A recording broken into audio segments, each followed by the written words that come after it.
प्रवृत्ति होती है प्रत्येक व्यक्ति की, कम से कम भारत में होती है। वो इस भूमि को पवित्र मानता है, इस भूमि को अपना मानता है। तो एक आत्मीयता पूर्वक पावित्र्य की भावना इस भूमि में वो रखता है, वो उसकी पूजा भी करता है। जमीन की पूजा, माटी की पूजा, ये भारतवर्ष के सब लोगों में किसी न किसी रूप में विद्यमान है। परंतु गांधी जी ने जो बात कही है वो गौर करने लायक है कि देशभक्त तो हम सब हैं, लेकिन गांधी जी ने कहा कि मेरी देशभक्ति मेरे धर्म से निकलती है।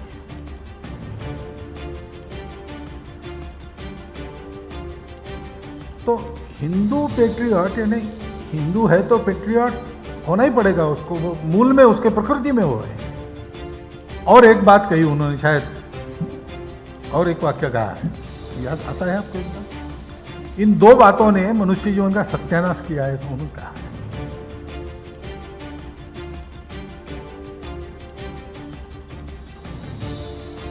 तो इन्होंने सत्यानाश किया तो चल तो वही रहा है ना, उसी पर आधारित सारा विचार है। गांधी जी ये समझते थे स्वतंत्रता की लड़ाई ये केवल राज्य में बैठे लोगों को बदलने की लड़ाई नहीं है, ये अपने स्वभाव के आधार पर, अपनी संस्कृति सभ्यता के आधार पर, अपने राष्ट्रीय जीवन के प्रत्येक अंग के पुनर्निर्माण की बात है। इसलिए केवल लड़ने की कुव्वत काफी नहीं है। जैसा भारत बनाना है वैसा जीवन जीने वाले लोग चाहिए।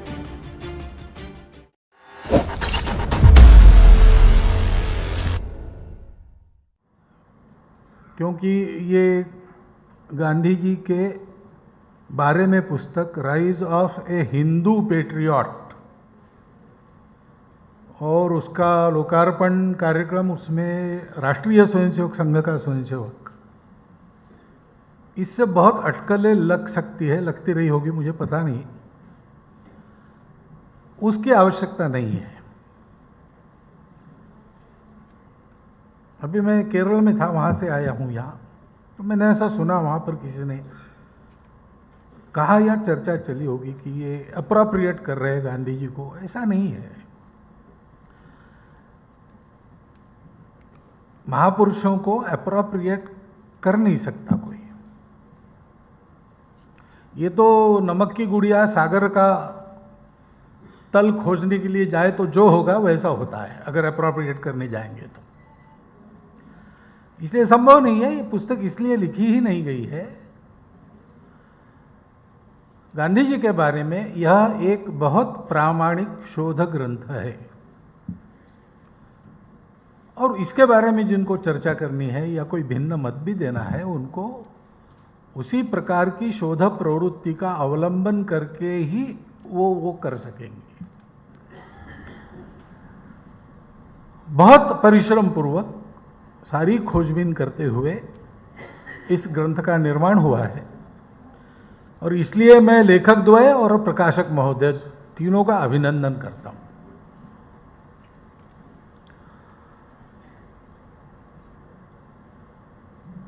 हिंदू पेट्रियट ये वदतो व्याघात है भारत में। एक तो हम पहले से ऐसा मानते हैं कि देशभक्त ये संज्ञा कुछ लोगों के लिए, बाकी लोगों के लिए नहीं, ऐसा नहीं है। एक प्रवृत्ति होती है प्रत्येक व्यक्ति की, कम से कम भारत में होती है, वो इस भूमि को पवित्र मानता है, इस भूमि को अपना मानता है। तो एक आत्मीयता पूर्वक पावित्र्य की भावना इस भूमि में वो रखता है, वो उसकी पूजा भी करता है। जमीन की पूजा, माटी की पूजा, ये भारतवर्ष के सब लोगों में किसी न किसी रूप में विद्यमान है। परंतु गांधी जी ने जो बात कही है वो गौर करने लायक है कि देशभक्त तो हम सब हैं, लेकिन गांधी जी ने कहा कि मेरी देशभक्ति मेरे धर्म से निकलती है।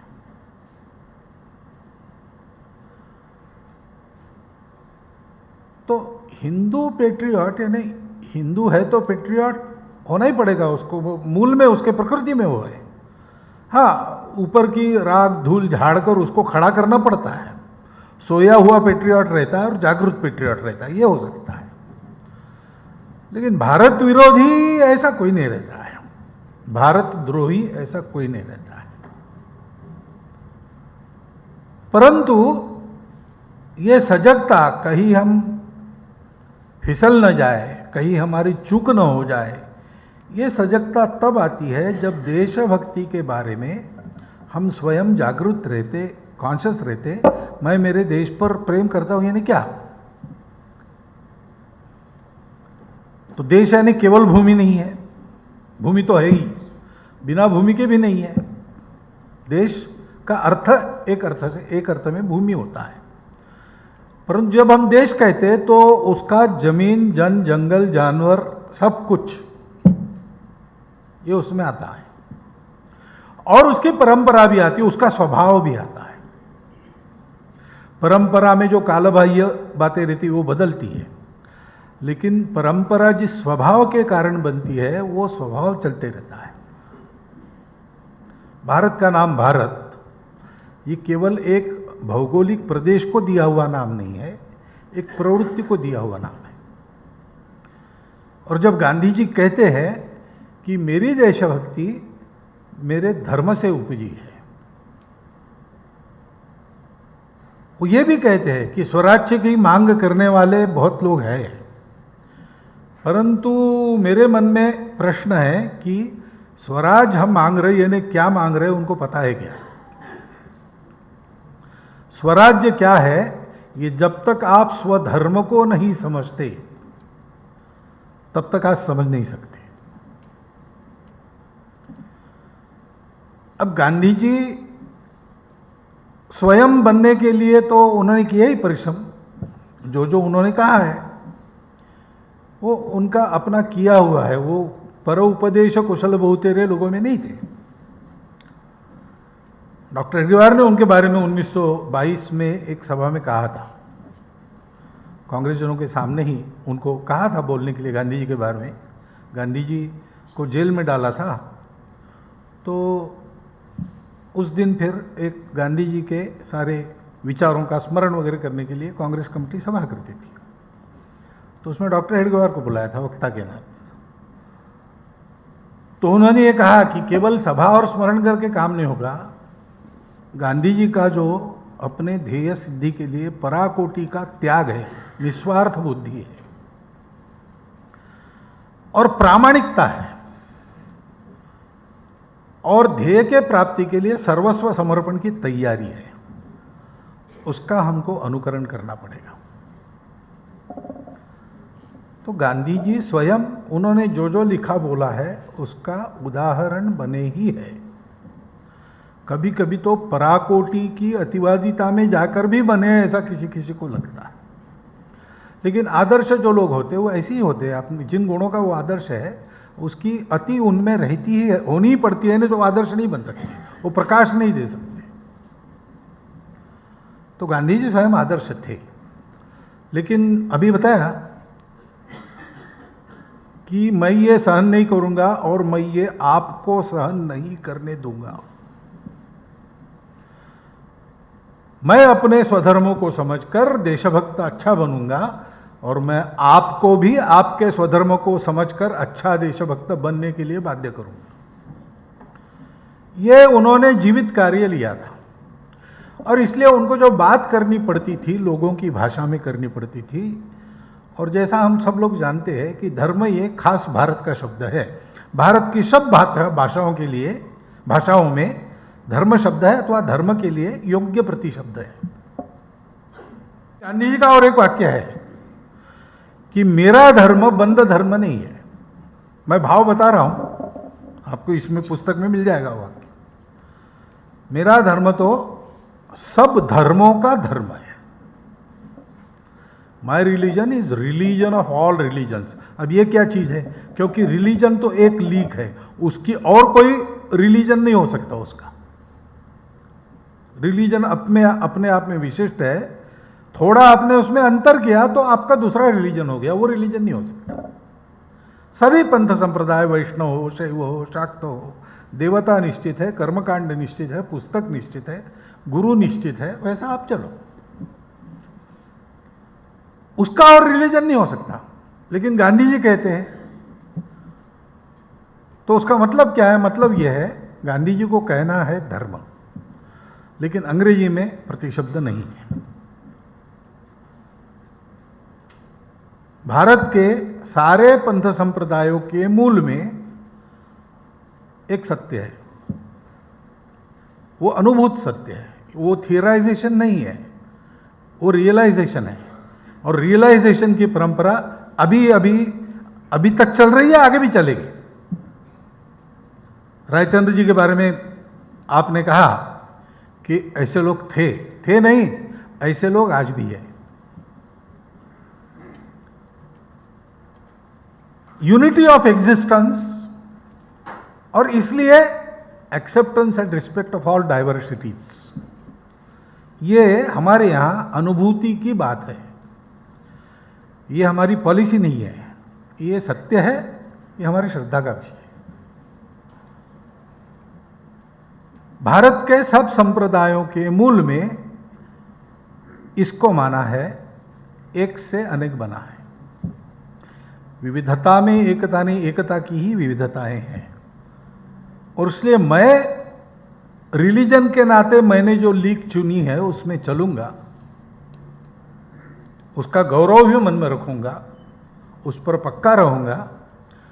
और दूसरी लीग में चलने वाले दूसरे रिलीजन के लोगों को भी उतना ही सार्थक सत्य मानूंगा, उनके लीग का आदर भी करूंगा, उसका स्वीकार भी करूंगा।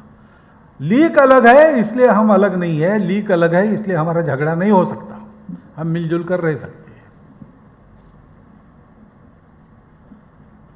ये भारत के सब विचारों के मूल में एक प्रस्थान बिंदु सबका समान है। फिर अलग अलग हो सकता है और परस्पर विरोधी भी हो सकता है, लेकिन कंक्लूजन ऐसा है, इसलिए मनुष्य ने कैसे जीना चाहिए वो सबका समान है। शब्द अलग अलग है, लेकिन बात यही मिलेगी आपको, सत्य, अहिंसा, अपरिग्रह, अस्तेय, ब्रह्मचर्य, शौच, तप, संतोष, स्वाध्याय, सत्य, प्रणिधान। जो भगवान को मानते हैं वो ईश्वर प्रणिधान कहते हैं। और इसलिए जब हम कहते हैं रिलीजन ऑफ रिलीजन्स, तो लगता है गांधी जी के मन में यह है कि पूजा आपकी कोई भी हो, कर्मकांड आपका कोई भी हो, गुरु किताब कोई भी हो, लेकिन सब एक है, इसलिए सबको अपना मानकर चलना चाहिए, मिलजुल कर रहना चाहिए। Difference doesn't mean separatism. Different होने के बाद भी हम एक देश, एक राष्ट्र, एक समाज, एक धरती के पुत्र बनकर रह सकते हैं, रहे हैं सदियों भारत में।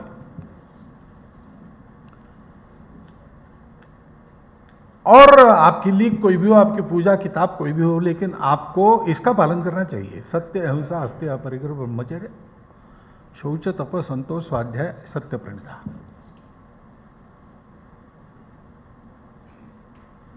इसको भारत में धर्म कहा गया है। इसके लिए प्रतिशब्द नहीं है, वो भारत नहीं है। और भारत की सभ्यता, भारत का विचार, भारत का स्वभाव और बाकी दुनिया का स्वभाव, इसमें अंतर है। उसको गांधी जी स्पष्ट रूप से कहा है, हिंद स्वराज में भी कहा है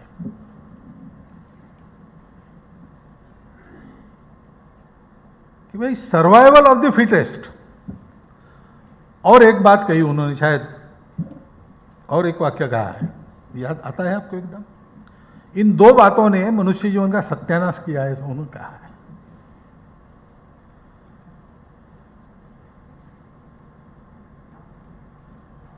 तो इन्होंने सत्यानाश किया तो चल तो वही रहा है ना, उसी पर आधारित सारा विचार है।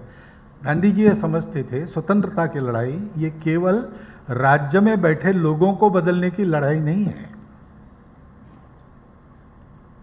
ये अपने स्वभाव के आधार पर, अपने संस्कृति सभ्यता के आधार पर, अपने राष्ट्रीय जीवन के प्रत्येक अंग के पुनर्निर्माण की बात है। इसलिए केवल लड़ने की कुव्वत काफी नहीं है। जैसा भारत बनाना है वैसा जीवन जीने वाले लोग चाहिए। उन्होंने उसको सभ्यताओं का संघर्ष कहा है। राज्य हमारा गया ये तो नुकसान है ही, परंतु ये पाश्चिमात्य सभ्यता हम लोगों के सभ्यता को दबाकर हमारा जीवन बर्बाद कर रही है, ऐसा साफ साफ कहा है। और आगे वो कहते हैं कि मुझे पहला दुख ये है कि हम धर्म भ्रष्ट हो गए, यानी हमारे व्यक्तिगत सामाजिक जीवन में सत्य, अहिंसा, हस्त्य, अपरिग्रह, ब्रह्मचर्य आदि आदि का जो चलन दिखना चाहिए वो नहीं दिख रहा है।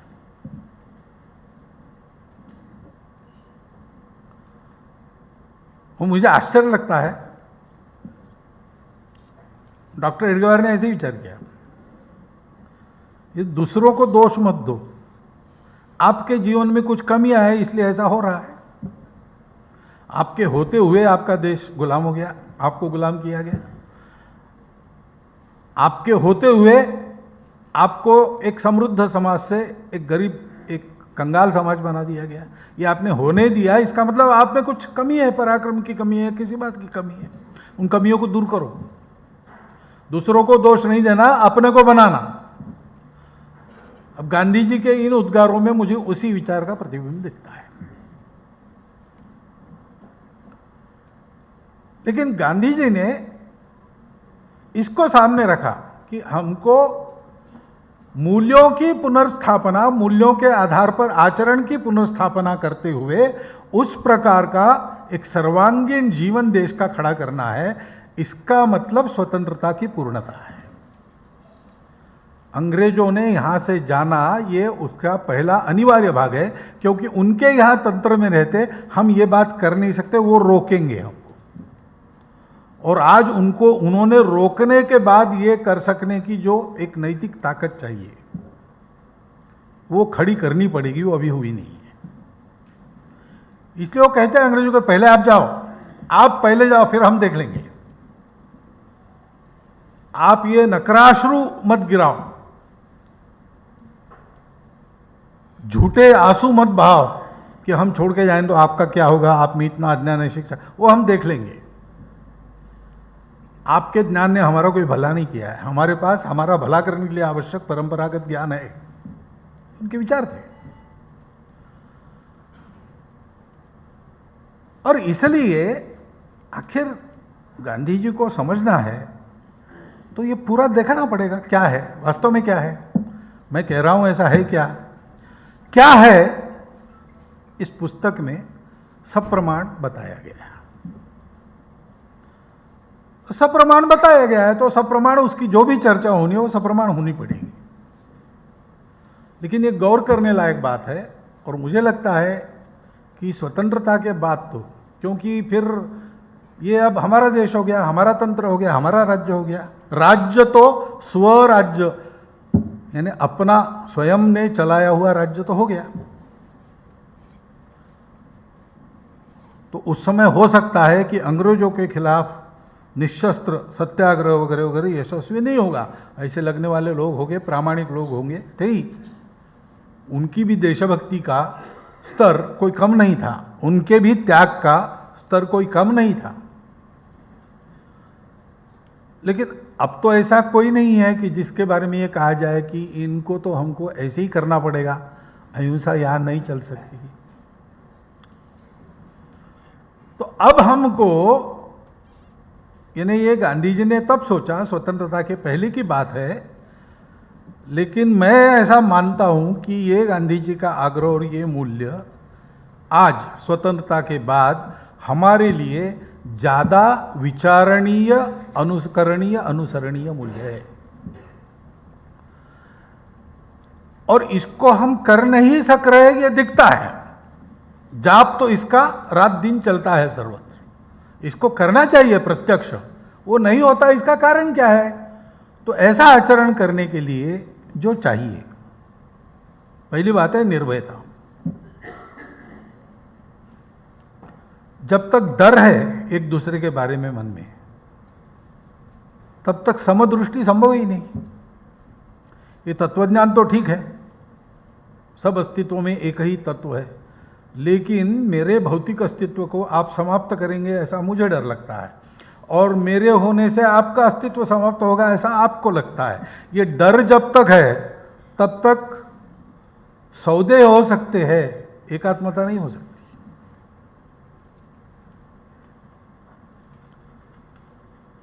तो निर्भय होना चाहिए, मेरा कुछ नहीं बिगड़ सकता है ना। दुनिया में होंगे दुष्ट लोग, लेकिन मैं इतना समर्थ हूं कि मेरा कुछ नहीं बिगाड़ सकते।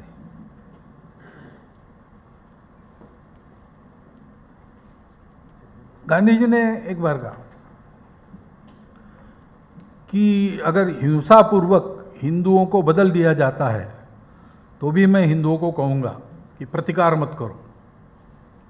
ऐसा करते करते सब हिंदू समाप्त होंगे, मैं अकेला रह जाऊंगा, तो मैं हिंदू इस नाते हिंदू धर्म की गौरवता का उच्च रव से गान करूंगा और हिंदू का गौरव उसमें मानूंगा।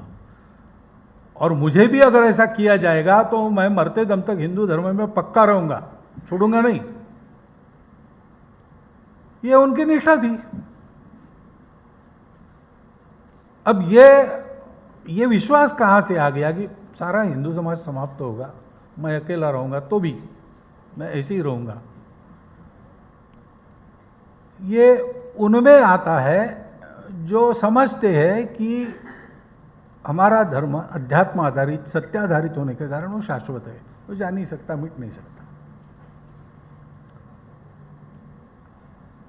मन में ये निर्भयता चाहिए।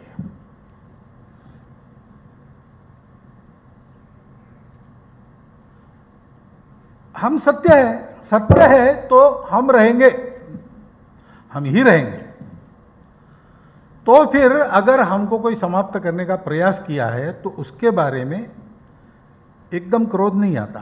वो ऐसे प्रयास करता है तो भी मन में द्वेष नहीं आता, विचार आता है कि ऐसा क्यों कर रहा है, हमारी कोई कमी है कि उसकी कोई कमी है। और मैं हिंदू हूं तो मैं मानता हूं कि सारी वसुधा मेरा कुटुंब है, तो मेरा एक कुटुंब ऐसा कर रहा है किसी कमी के कारण, तो उसकी कमी को दूर करके मैं उसकी इस प्रवृत्ति को कैसे समाप्त करूंगा। यह विचार ठंडे दिमाग से आदमी तब कर सकता है जब उसको ये भरोसा है, वो निर्भय है। तो हमारे आधुनिक भारत के निर्माताओं में अग्रणी, सर्वत्र जिनका आज भी प्रभाव है, ऐसे महात्मा गांधी जी का वास्तविक मंतव्य क्या था, ये समझने के लिए इस पुस्तक को खरीदना, पढ़ना, पढ़वाना ये बहुत लाभ करेगा। ऐसा पुस्तक पढ़ के मेरा मत हुआ है, इसलिए मैं आपको बता रहा हूं। जैसे गांधी जी को हम पढ़ते हैं, समझते तो लाभ होता ही है, लेकिन इस दृष्टि से विचार करके और अपना कुछ न लिखते हुए गांधी जी ने जो लिखा है, जो बोला है, उसी को आधार बनाकर इस पुस्तक की रचना हुई है। और इसलिए मैं मानता हूं कि गांधी जी के विचार का एक ऑथेंटिक स्कॉलरली रिसर्चफुल कमेंट, इस दृष्टि से उस पुस्तक का महत्व है। आप सब लोग उसको पढ़ें, उससे बोध लें और उस बोध को सर्व समाज व्याप्त करते हुए संपूर्ण विश्व को, गांधी जी जिस सभ्यता को भारत के लिए घातक मानते थे, उसके विश्व के लिए घातक परिणाम जब सामने आ रहे हैं, तो उसमें जो कुछ सत्य है पूरा का पूरा बेकार है, कचरा, ऐसा तो गांधी जी भी नहीं कहते थे। लेकिन जितना दम है उतना रख के बाकी निरुपयोगी हटाकर उसको भी उत्क्रांत होने का एक अवसर देते हुए संपूर्ण विश्व को सुख शांतिपूर्ण विश्व बनने का मार्गदर्शन करने वाला भारत खड़ा करने की ताकत वाला समाज हम बनेंगे, वैसा बनने की आज समय की भी मांग है। और इसलिए गांधी जी ने इसके बारे में जो कहा है वो बहुत पठनीय, मननीय, विचारणीय, अनुकरणीय है। इस दृष्टि से इस पुस्तक का आप अध्ययन करिए, एक अनुरोध ही आपके सामने रखता हूं और मेरे शब्दों को समाप्त। अगर आपको हमारे वीडियोस पसंद आए तो प्लीज़ लाइक करें, सब्सक्राइब करें और शेयर करें।